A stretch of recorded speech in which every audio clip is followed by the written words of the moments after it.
hidanta kamanda Behikala jimada boy Hanis dololine Yartandere dolola sidi dur Kawabi del kumide Madaga hat kasoda dade Nakakiyo hidanta kamanda Behikala jimada boy Hanis dololine Yartandere dolola sidi dur Kawabi del kumide Madaga hat kasoda dade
بسم الله الرحمن الرحيم الحمد لله رب العالمين السلام عليكم ورحمة الله وبركاته لما واحد السلام يا مسلم كأم الصومالي ده كان سكوتي بالدمانتي واحد مهد مركه هرس كمدن إلهي بمهد له واحد مهد دلبات سكالة دت كهال كان ينقوم ارتقى عضي دمركا يا أصحابته دمان دت كهال كان ينقوم ارتقى عضي أيها نقوم مهد نقلنا waxaan doonayaa inaan dhalinyarada halkan isugu timi aan wax u sheego walaalayaal dad walaalaabeen nahay waddankeennii waa ogtihiin dhibta ka taagan gobolkan aynu nimi ama halkan aynu ku nool nahay waxaa la doonayaa sidaynu ugu noolaan lahayn sidii aynu dadkan ula jaan qaadi lahayn ee aynu ugu noolaan lahayn ayaa la rabaa waxaynu ugu noolaan karnaa waddankan inagoo midaysan oo hal qof ah ama hal ummadeed ah ayaynu ugu noolaan karnaa haddaynu kala tafaaruurno oo qofba qolo waliba group waliba gooni noqdo waxba noqon mayno marka run laga hadlayo waxa weeyaan waddan qurbo ah baynu nimi macaamilaad keennii ka duwan buu leeyahay waxa la doonayaa sidii aynu la jaan qaadi lahayn in aynu ku talagalno waxaanu ugu jaan qaadi karnaa ama aynu dadkan noloshan aynu ma garanaysaa dadkan aynu kula noolaan karnaa inagu midowna waxaan idin sheegayaa horta marka hore waxaa mahad iskale dadka halkan xafladan maanta inoo soo qabanqaabiyey oo aanan halkan magacyadooda kusoo koobi karayn ayaa horta mahad iskale waxaa la doonayaa inaynu xafladeennu mid tan kasii ballaadhan inaynu isugu nimaadno waddankan macaamilaad fara badan baa ka jira dadkii inooga soo horreeyey cilmiga lahaa waxaa ka mid a ninkanaa ka mid ah oo ina midayn kara runtii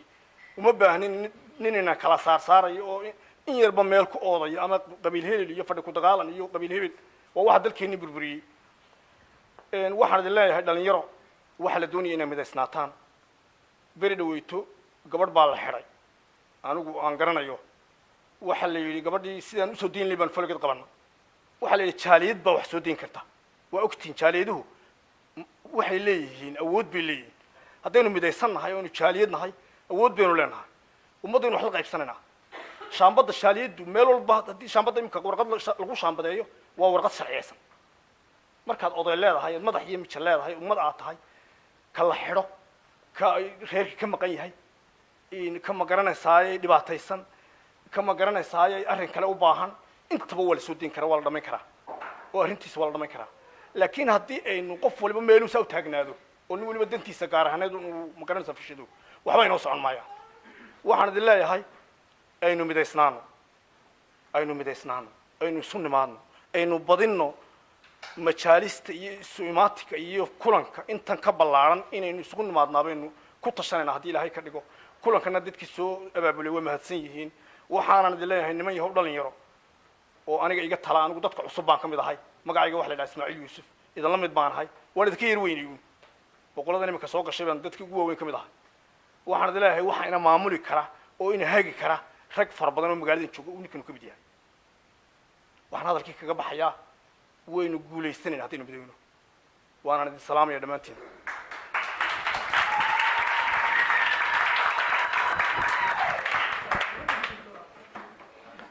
hadalkii waxaa soo dhameeyey Ismaaciil aad baa ugu mahadsantahay abti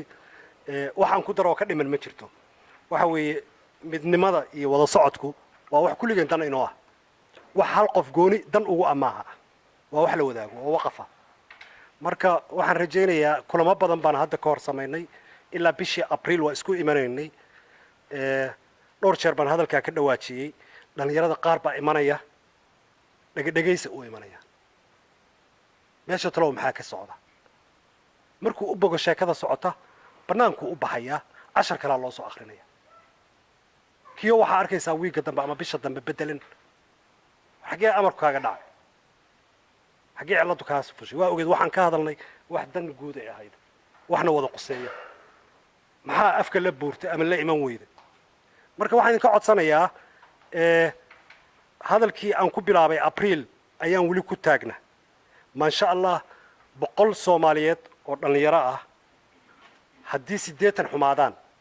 20 ka wanaagsan baa danta Soomaaliyeed wadi kara 20 ka nadiifta ah ya ayaa danta Soomaaliyeed ka shaqeyn kara 80 ka uma joojinayaan walla isoo joojinayaan taa go'aan baan gaarnay waxaad ka garanaysaan ilaa April rag dhalinyaro ah oo idin kamid ah oo meesha fadhiya ayaa hawsha waday waxaan anigu ka waday waa iska yarayd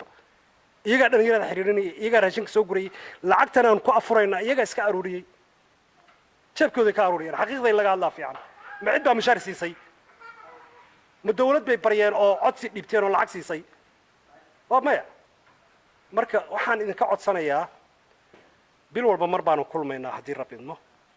inaad diyaar u noqotaan horta sorry hal dib baan ugu celinayaa mar labaad baan waxaan u mahad celinayaa Nuuruddin iyo Jaamac 70 hawsha ay qabteen la'aantood nooma suuroodeen halkan wallahi inay suuroodeen aad iyo aad ayaan ugu mahad celinayaa waxayna mutaysteen in loo sacabiyo xaq waa saas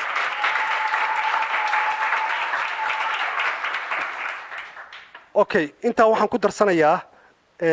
maalin barakaysan ayaynu u faysteynay sanad walbana ciidu waa jirtaa waxaad ogaataan xadiiska nabiga kaleey salaatu salaam wuxuu ahaa qofkii asagoon xasadnimo iyo caro ku seexan walaalkiis macnaha uu ku janno tagayaaba 3 maalmood ha ku gaarin adoo qof uurka wax ugu haya caloosheenna inay isku xaarnaato inaynu is cafinno sheekh waxaan dhageysanayay dirir xadiis daraad aan dhageystay wallahi waan jirrooda ilma igu soo istaagtay wuxuu yiri xasadnimadu ka hadlayay iyo qofka uurka wax ku haya oo qof walaalkiisa muslina ugu haya wuxuu yiri aakhira dambiga ku sugaya ka sakow waxa ka xun ma baseexanayo yiri habeenkii urda kama imanayso aradii buu qabaa intuu aakhira gaarin buu marka ku silcayba Soomaa aynu iscafino keena xataa khaldan ama aan naraacayn oo midnimada diidan xataa ayeen waxba u qaadin calooshina ha furnaato birikan baa ilaahay baa soo hanuunin kara Soomaa qof wanaagsan muu noqon kara wax wadi kara Soomaa marka intaas waxaan ku soo gabagabeynayaa faatixada inaan marno qof walba oo idin ka mid ah muraad buu leeyahay in ilaahay muraadkiisa u saalo qofkii dhibaato ku furanta ilaahay dhibaatada inuu ka qaado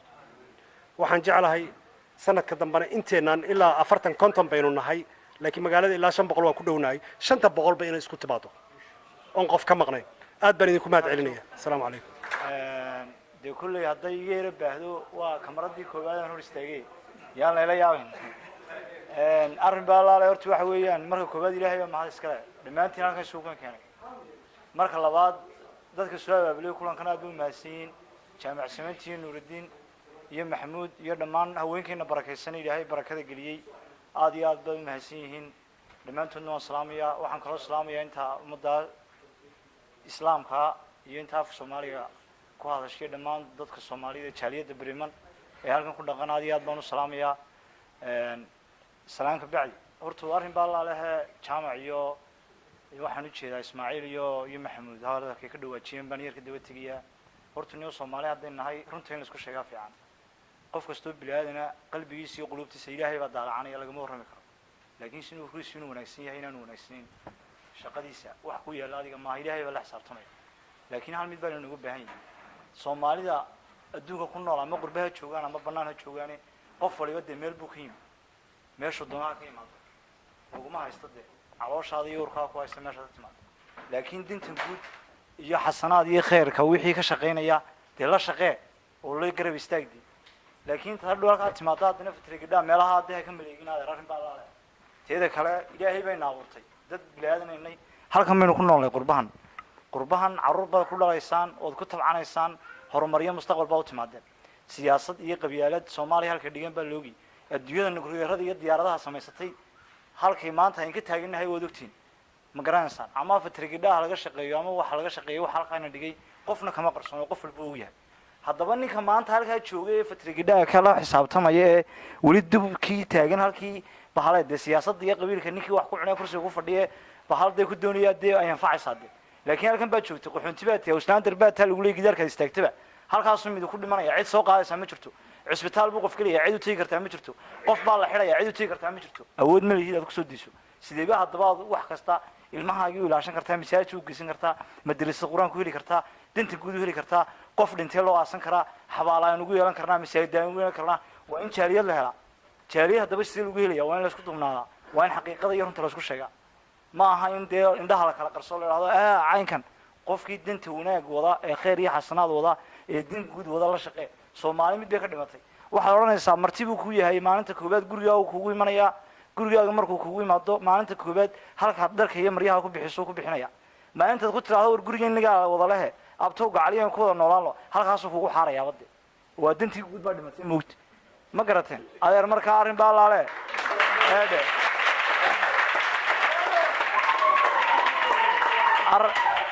arrin baa laale hortuniyo ilaahay hayna xijiyo dad bilaadanay muslimiin baynay hal af bayn leenay hal diin bayn leenay hal dhaqan bayn leenay meesha doontaan ka imaada laakiin inagana ma qusayaan siyaasadii dibadda iyo qabiilkii dibadda ee qurbihii iyo waddankeennii baalay hal reer baynu ugu jira Soomaaliya hadeenay halka reer waxa la yiraahdaa waa gabooye gabooyuhu waa dadka kaliya ee farsamo gacmeed yaqaana diyaaradaha noo sameyn lahayn maraakiib bay noo sameyn lahayn tareemay noo sameyn lahayn waa lagu istaagay halka hoosta la geliyay waxa la naadeysay siyaasad waxayna fahmin cidii kaliya wax noo qaban lahaydna waxa la yiri waa fatrigidhayo waa minority people adeer ilaahay ma ogola sidaynu wuxuu wada qabsan lahayn aynu ka shaqeyno qofka u aragtaa inuu ummadan wuxuu wado mustaqbalkeena iyo ayaheena aynu ka fikirno siyaasadda iyo qabiilkeena wali meesha ku joogo lagu madidina laakiin dinta guud ay ka mideysnaano ma garateen dad kastoo qurbo joogaan dinta guud ka mideysan yihiin qofkii kasta wax qabanaya aynu la shaqeyno aynu garab istaagno aynu ku guubaabino aynu la bahalayno waxaan la bixi karaynaa in la baxno ilaahay meel fiican binu gaarsiinaya ma garateen sidaynu jaaliyadu samaysan lahayn adeero meeshan la iska soo fadhiyo maayeen iska soo fadhino meynaan iman ilaa garaabadayna iska cunayna waddankiiba iska jooglayni dee fulgoodaan qabanna wax leeyahay inaga go'an badeenkiin waxaad u baahantiin dhalinyaro labaatan jiraad u baahantiin waad guursan kartaan waxbaad bahaleynaysan mustaqbal iyo ayad sugaysaan familiyada ka yimi badeenkiin bad bay soo mareen saxaray soo mareen adoo bad iyo saxara soo mareen taas soo fadhiistada tirada ka waran anagu deedaan nahay ma garanaysan juwaayun caynkaasaan u ahaan jirnay ma soconayso waxaas adeer ma soconayse ma soconayse niyo sida raggan wuxuu wada qabsano waan ku dheeraaday qof walba haddii runta loo sheegayna beri hore inuu wax walba qabsan lahay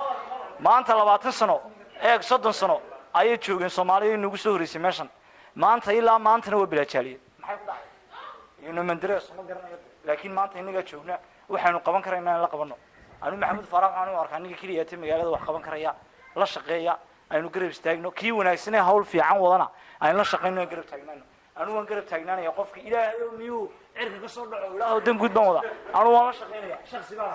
waxaan la bixi karayna waan la bixi karaya dhamaantiina waa salaamantiiniyo wax yar baan ku soo noqonaya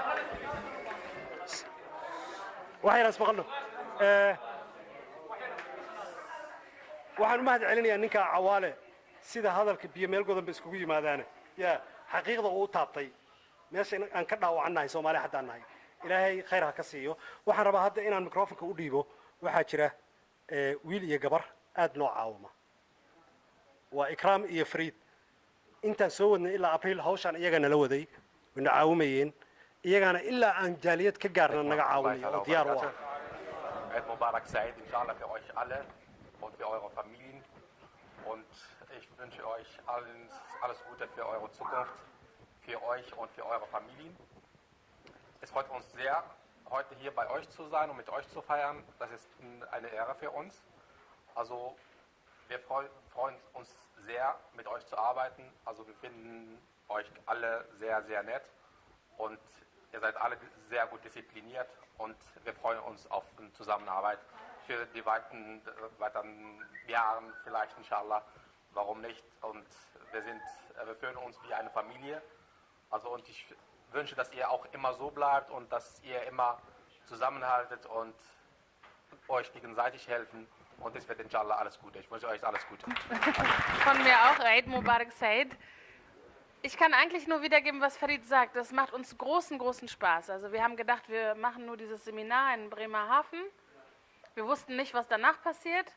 Und was wir bis jetzt gemacht haben, ist großartig. Das muss man einfach sagen. Wir sind total begeistert. Es kommen immer Leute. Es sind alle sehr interessiert. Man merkt, ihr habt alle Lust, was zu schaffen. Und das ist die beste Basis, um etwas Gutes zu machen. Ist, wenn die Leute motiviert sind und eine gute Absicht haben, eine gute Nia haben. Und das macht für uns wirklich großen Spaß. Farid hat das auch gesagt, wir haben hier in Bremen keine Familie. Deshalb ist das für uns ein bisschen, die Somalis zu treffen, ist ein bisschen wie Familie zu treffen. Bismillahirrahmanirrahim. Alhamdulillahi Rabbil Alamin. Kulli aam wa antum bikhair. Eid Mubarak baan leeyahay dhammaan ummadda islaamka gaar ahaan dadka luqadda Soomaaliga ku hadla. Waxaan maanta ku ciidaynaa magaalada Bremen. Waxaan ku faraxsanahay dad intaa leeg oo Soomaaliyeed inay isku yimaadaan oo ay ka hadlaan danahooda inay samaystaan community. Nabigu sallallahu alayhi wasallam wuxuu yidhi ummad aan hoggaan lahayn ummad maaha. macnaha haddaad saddex tihiin waa kii dardaarankii nabiga xadiiskii Bukhaari ku yaalay ahaa saddex haddaad tihiin ama laba tihiin waa inaad samaysataan hoggaan. amiir waa inaad samaysataan. ummaddu haddayna hoggaan lahayn ama amiir haddayna lahayn way luntaa way duntaa. waxaan maqlayaa saaxiibkay dadkii ugu horeeyay ay sheegayaan 20 sano 30 sano ka hor dad ba halkan degan weliga iyagoo isku yimaadeen lama maqal balay. maxaa keenay? waxa keenay waa isfahan la'aanta iyo inay isku yimaadaan dadku waxa wax kasta ka muhiimsan inaad dantaada ka hormariso danta guud. laakiin maanta inagu Soomaalidu waxaynu adeegsanaa danta shakhsiga ayaynu ka horeysinaa danta midaysan. laakiin taas wax soconaya maaha. anu shakhsiyan haddaan u hadlo waxaan ahay shakhsiga koowaad la shaqeynaya personalka koowaad la shaqeynaya. aniga cidna halkan ima keenin cidna ma biiliyo. waxaan laakiin diyaar u ahay laba qofna ha soo hadhee labada qof ee u dambeeya inuu ahaado qofka ugu dambeeya xabeeb ee jaaliyada ka shaqeynaya. intaas ay balan qaado waa sida uu Maxamed Cawaala sheegay xaqiiqatan ka lagama tago. qof walba qabiil buu ka soo jeedaa laakiin qabiilkaagu maanta anu haddaan halkaa ku jabayo waxba ma qaban karayaan. runtaan idiin sheegaya anu maanta ina Saleebaan u baanhanaya laakiin dadka dhibaatada haysata waxay tahay anu in hebela ayuu koornaya reer hebel waxaad ka timid gurigiini baad joogi lahayd oo ay kugu biilin lahaayeen wax kugu siin lahaayeen waxba kuma siinayaan tolka. laakiin Jarmali baad joogtaay cidda aad la nooshahay ee halkan ku kula nool ee wax ku darsanayso taasaa ku hooyay aabba. anu waxaan aaminsanahay waxa hooyay maanta oo aabay shakhsiga ila degan ee wax isku darsan karno yaan isfahmi karnaa cadaanahaado midoowahaado cidu doonahaado shakhsiga aan community wadanahay community ku wada jirno kaasaan isfahmaynaa kaasaa hooyay aabanaya. waxaan laakiin ballan qaadaya waxay Soomaalidu tiraahdaa ballanta waa lagu adkaadaa. uufu bil ahdi inna al ahda innahu kana mazula. anu waxaan ballan idin qaadayaa maanta inaan ahay shakhsiga koowaad ee ugu dambeynaya ee ka shaqeyn doona Soomaalida midnimadeeda. Wassalaamu alaykum. ikraam ka dhawaajisay waxaanu u baxnay fasax sanadkii hore 2016 bishii December January waxaanu soo qaadanay arrintaasaan okay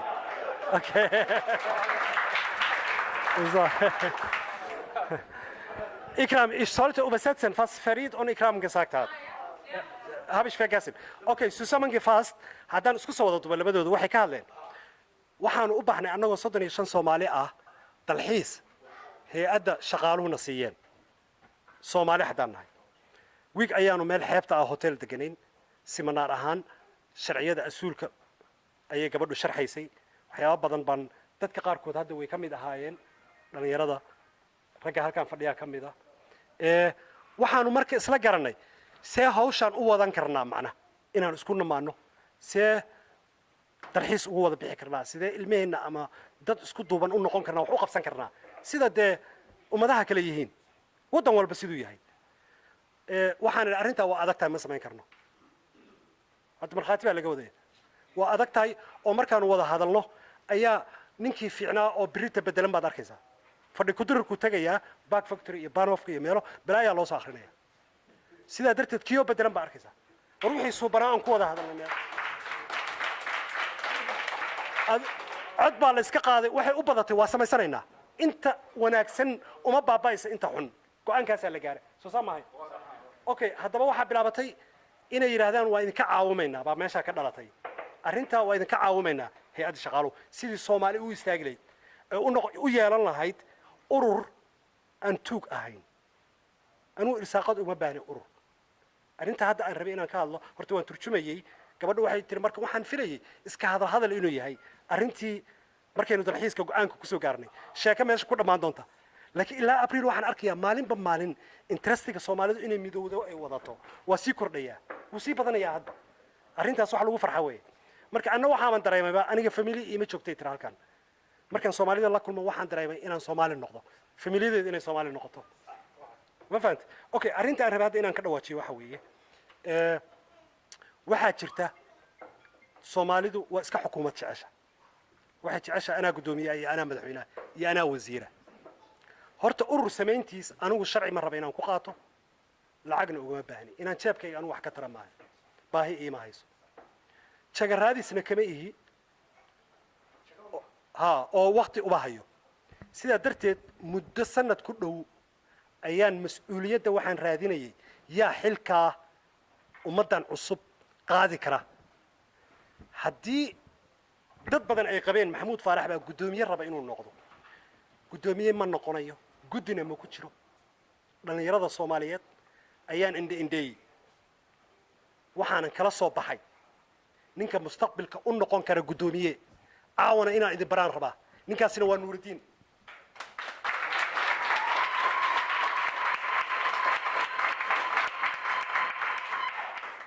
intaa waxaan raacinayaa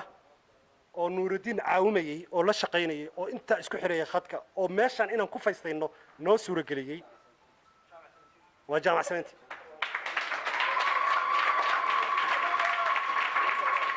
waxaan idinka codsanayaa anigu intiinaa fadhida ayaan idinkala mid ahay committeegan soomaaliyeed wixii waaye aragnimo aan ku leeyahay iyo wixii dhaqaale aan ku tarayo ayaan ku tarayaa laakiin waxaan ku faraxsanaanayaa markaan arko dad nadiifa oo hogaaminaya dad qalbigoodu nadiif yahay ma fahanta oon qofna xasidnimo u qabin sidaa darteed markaan xushay oon eegay waxaan u malaynayaa ninkii nuurudiin yaqaanaa waxaan u malaynayaa inaan arrintaa ku khaldanayn ilaahay hortii sax mata nuurudiin ma arag qof wax ka tirsanaya qof diidanna ma arag sidaa darteed mustaqbilkeenna jaaliyadda soomaaliyeed ee bremen weliba waa weynaynanaa hadday noo suurowdo nooradka oo dhan baan isku xiranaynaa haddii rabbino waxaan kusoo dhawaynayaa mustaqbalka guddoomiyaha jaaliyadda soomaaliyeed ee bremen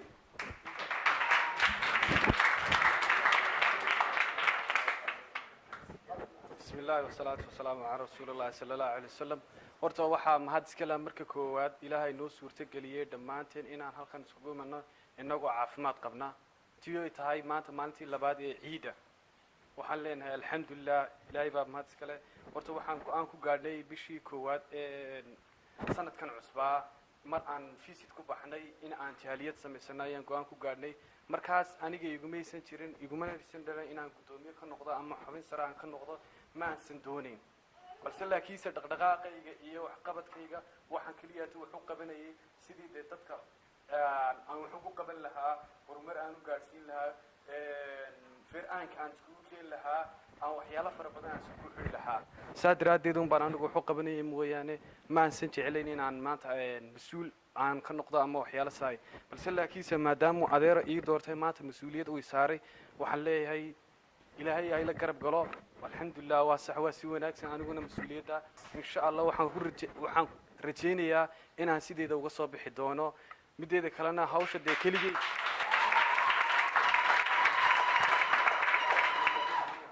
mideeda kalena hawsha dee far qurahaata fool ma dhaqda baa la yidhi ma ogtahay keligayna anu waxaan oo dhan maan keenin dhammaan dhalinyartiinan oo dhan waad kasoo qayb gasheen dhalinyar fara badan way kasoo qayb galeen sida jaamac oo kale hawsha xoog buu waday rag kaloo iminka halkan waxaa laga yaabaa inay ka maqan yihiin oo xanuunsanaya ama oo cali oo kale cabdirasaaq oo kale rag fara badan xoog bay u wadeen markaa ayagna dhammaantood xoog baan ugu mahad celinayaa iyo dhammaan dee haweenkeena aad mar waliba ina garab taagnaa oo ayagna xag dhaqaale ha noqoto xag kulan ha noqoto xagga cunto karin ha noqoto mar waliba ina garab taagnaa marka ayagana aad baan ugu mahad celinayaa sida sharafta leh mar waliba inoo garab taagan yihiin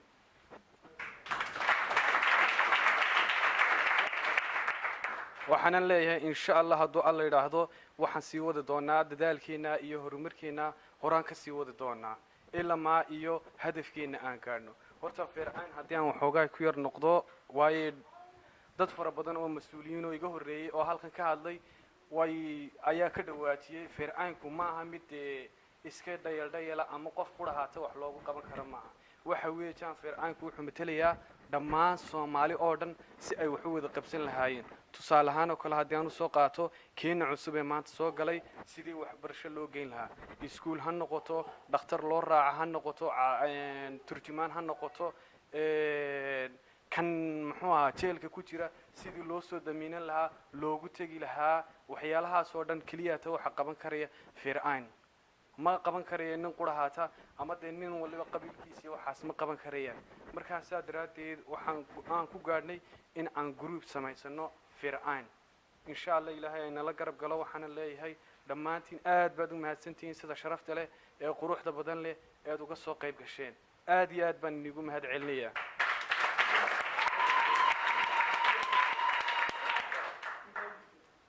waxaana kusoo wareejinayaa iminka muxuu ahaa saaxiibkii jaamac sabenti السلام عليكم marka hore horta aan kaftame hadalkan shaac samati xaj maxamuud baa bixiyay laakiin magaca caadiga waxa weeyaan Cabdullaahi ma garateen taas waa iska kaftama hadalka horta intii badnaa dad baan hadlay hadalkuna waxa la yiraahdaa inta hore wax lagu daro weeye intaan ku daray waxa weeyaan hadalku waa dhan yahay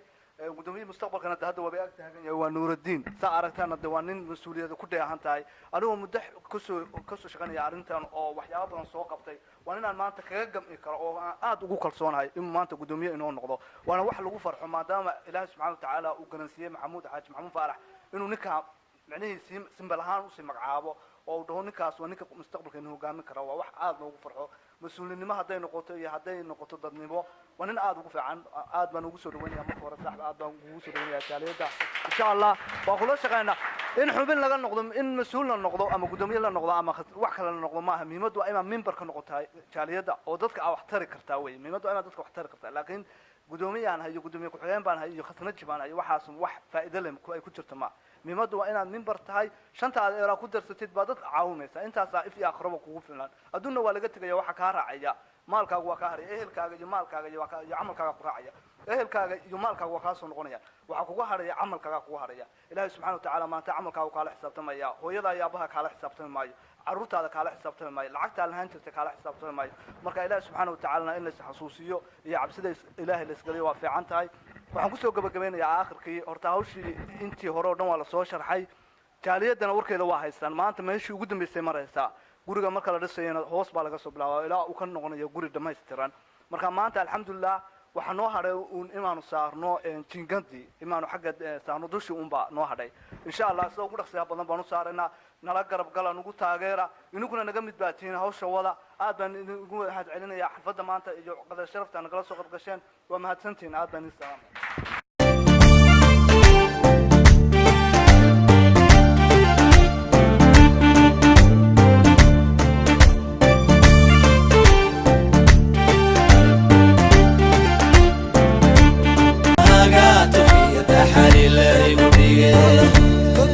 سيدي دايرين جيه لو تريد كماري لا قداوي